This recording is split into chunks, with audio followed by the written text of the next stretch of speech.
د سندرغاړې نغمې تازه خبرې چې هغې پکې وویل چې په سندرو ویلو باندې مې ډیر زیات وهل خوړلي دي او په کور کې مې راباندې مور خوله هم لګولې ده. دا چې د خپلې مینې په اړه او د ژوند په اړه یې نورې څه خبرې کړي دي ټول معلومات په همدې ویډیو کې وګورئ. سلامونه او احترامات مې قبول کړئ قدرمنو دوستانو. دا خان کلیک چینل دی او تاسو ته په یو نوې ویډیو کې هرکلی وایم.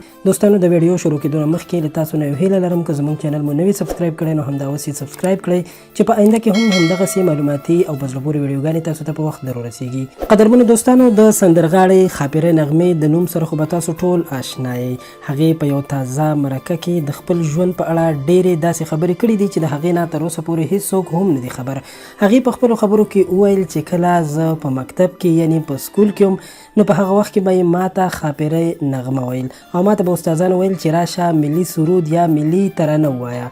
هغې په خپلو خبرو کې زیاته کړه چې سندرې او فن زما په وینه کې نغښتی دی. هغې وویل چې زما سره فامیلي سپورټ نه و، ډېر وهل ټکول مې خوړلي دي او اوسني سندرغاړي ډېر خوش قسمته دي ځکه چې د هغوی سپورټ د هغوی پلار ورونه او ټوله کورنۍ کوي نو هغوی په دې سره ډېر زیات د خوشحالۍ احساس کوي او په آرام سره خپل کنسرټونه او پروګرامونه پر مخ وړي. هغې وویل چې زما پلار سید او د قندهار خلک ترېنه ډېر زیات متاثره وو نو په همدې وجه ماته ډېر زیات مشکلات وو. د شپږم صنف نه مې وروسته ورور زما مور ته وویل چې نغمه نوره پیغله شوې ده، دا باید په کور کینی. خو د هغې نه وروسته زما معلمین راغلل او مور ته مې وویل چې دا ډېره لایقه او بااستعداده شاګرده ده، دا باید مکتب ته راولېږي. هغې وویل چې ماته ډېر زیات مشکلات پیښ شوي دي خو نور مشکلات او وهل ټکول مې هم هغه وخت شروع شول چې کله ما رسمي سندرې شروع کړلې او زما سندرې په ټلویزیونونو او راډیوګانو باندې خپرې شولې. داسې وخت هم راغلی دی چې زما مور په ما باندې غاښونه لګولي دي او راته یې ویلي دي چې تا خو د خپل پلار نوم وشرمه، اوس به موږ په خپل کور کلي او ولس کې څنګه ژوند کوو. هغې ویل چې د 14 کالو وم چې شاعري مې هم شروع کړې ده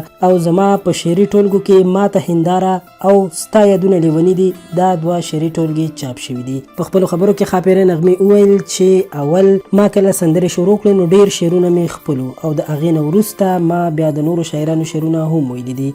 په خپلو خبرو کې نغمه وایي چې ما ډېره زیاته شاعري مینې ته کړې ده. هر څوک شعر لیکي، څوک په وطن مین وي، څوک په طبیعت او څوک په جانان، خو ما ډېر شعرونه عشقي او مینهناک لیکلي دي او ویلي دي چې د ښځو په هکله مې هم اوس یو شعر لیکلی دی چې هغه به سندره کوم. په خپلو خبرو کې وایي چې افغانستان کې ډېر خلک هنرمند ته په بد نظر ګوري او په دې باندې زه ډېره خفه یم ځکه چې افغانستان کې د هنر قدر نشته. هغه وایي چې هر څوک موسیقي حرامه بولي خو زه په پوره یقین سره دا وایم چې هر هغه څوک چې موسیقي حرامه هم بولي هغوی به هم موسیقي اوري. د سندرغاړې نغمې د خولې چې هغه وایي چې موسیقي د روح غذا ده. هغه وایي چې لر او بر هنرمندانو ته ډېر زیات مشکلات دي او ډېرې هغه ښځې هنرمندانې چې په پېښور کې اوسیږي د غیرت په نوم باندې ووژل شوې. د نو سندرغاړو په اړه باندې نغمې وویل چې دوی د خپل هنر په اړه باندې ډېر زیات فکرمند نه دي او ټول کمپیوټري سازونه جوړوي چې د اصلي موسیقۍ مخه یې نیولې ده. د صلح په اړه هغې ویل چې افغان طالبان او حکومت باید په خپل منځ کې صلح وکړي ځکه چې هر انسان غواړي په صلح او په آرامۍ کې ژوند تیر کړي. خو نغمې په خپله دغه ټوله مرکه کې د منګل په اړه باندې هیڅ خبره هم نه ده کړې او نه ترې ژورنالیست د منګل په اړه باندې پوښتنه کړې ده. قدرمنو دوستانو دا ویډیو او دا خبر تر همدې ځایه و. تاسو په دې اړه باندې څه نظر لرئ؟ نغمې ته څه پیغام لرئ؟ مهرباني وکړئ په کمنټ کې راته خپل نظر خامخا ولیکئ. که ویډیو مو خوښه شوې وي درسره لایک کړئ. که غواړئ چې تاسو د نړۍ او د سیمې له حالاتو خبر وساتو او په آینده کې زموږ د هرې نوې راتلونکې ویډیو خبر تاسو ته درکړل شي نو همدا اوس خان کلیک چینل سبسکرایب کړئ. ورسره خوا کې د ګنټۍ نشان هم وهئ. تر بلې ویډیو راته اجازت راکړئ. په لوی الله مو سپارم. د خدای په امان.